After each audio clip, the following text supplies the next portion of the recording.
स्वातंत्र्यवीर विनायक दामोदर सावरकर शिक्षण संस्था इचलकरंजी संचलित दी न्यू हायस्कूल यड्राव येथे महापराक्रमी लखुजी राजे जाधवराव यांच्या 397व्या पुण्यतिथीनिमित्त अभिवादनपर कार्यक्रम उत्साहात पार पडला।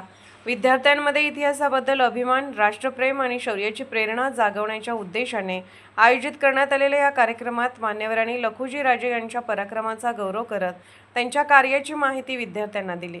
कार्यक्रमाच्या प्रारंभी उपस्थित मान्यवरांच्या हस्ते महापराक्रमी लखुजी राजे जाधवराव यांच्या प्रतिमेचे पूजन व पुष्पहार अर्पण करून अभिवादन करण्यात आले। त्यानंतर विद्यालयाचे मुख्याध्यापक UB मोहिते यांनी उपस्थितांचे स्वागत करत कार्यक्रमाची भूमिका स्पष्ट केली।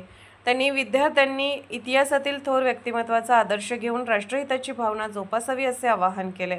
यावेळी संस्थेचे संस्थापक अध्यक्ष पुंडलिकराव कृष्णा जाधव भाऊ यांनी विद्यार्थ्यांना संबोधित करत महापराक्रमी लखुजी राजे जाधवराव यांच्या शौर्य, पराक्रम, नेतृत्व गुण आणि स्वराज्याच्या जडणघडणीत असलेल्या त्यांच्या ऐतिहासिक योगदानाची सविस्तर माहिती दिली। इतिहासातील अशा महान योद्ध्याचे कार्य नवीन पिढीपर्यंत पोहोचणे ही काळाची गरज असल्याचे त्यांनी सांगितले।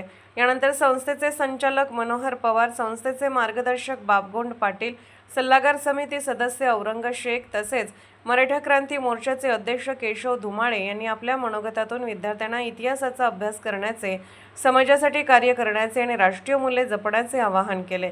इतिहास हा केवळ वाचण्याचा विषय नसून त्यातून प्रेरणा घेऊन जीवन घडवण्याचे माध्यम आहे, असे मत मान्यवरांनी व्यक्त केले। या कार्यक्रमात संस्थेचे संस्थापक अध्यक्ष पुंडलिकराव कृष्णा जाधव, संचालक मनोहर पवार, मार्गदर्शक बापगोंड पाटील, सल्लागार समिती सदस्य औरंग शेख, मराठा क्रांती मोर्चाचे अध्यक्ष केशव धुमाळे, मिथुन बिरंजे, पत्रकार संदीप सुर्वे, विद्यालयातील सर्व शिक्षक, शिक्षकेतर कर्मचारी तसेच विद्यार्थी मोठ्या संख्येने उपस्थित होते। कार्यक्रमाचे प्रभावी सूत्रसंचालन PG कांबळे यांनी केले तर SD पोवार यांनी उपस्थितांचे आभार मानले। राष्ट्रभक्ती, इतिहासाची जाणीव आणि प्रेरणादायी विचारांनी परिपूर्ण वातावरणात हा कार्यक्रम उत्साहात संपन्न झाला।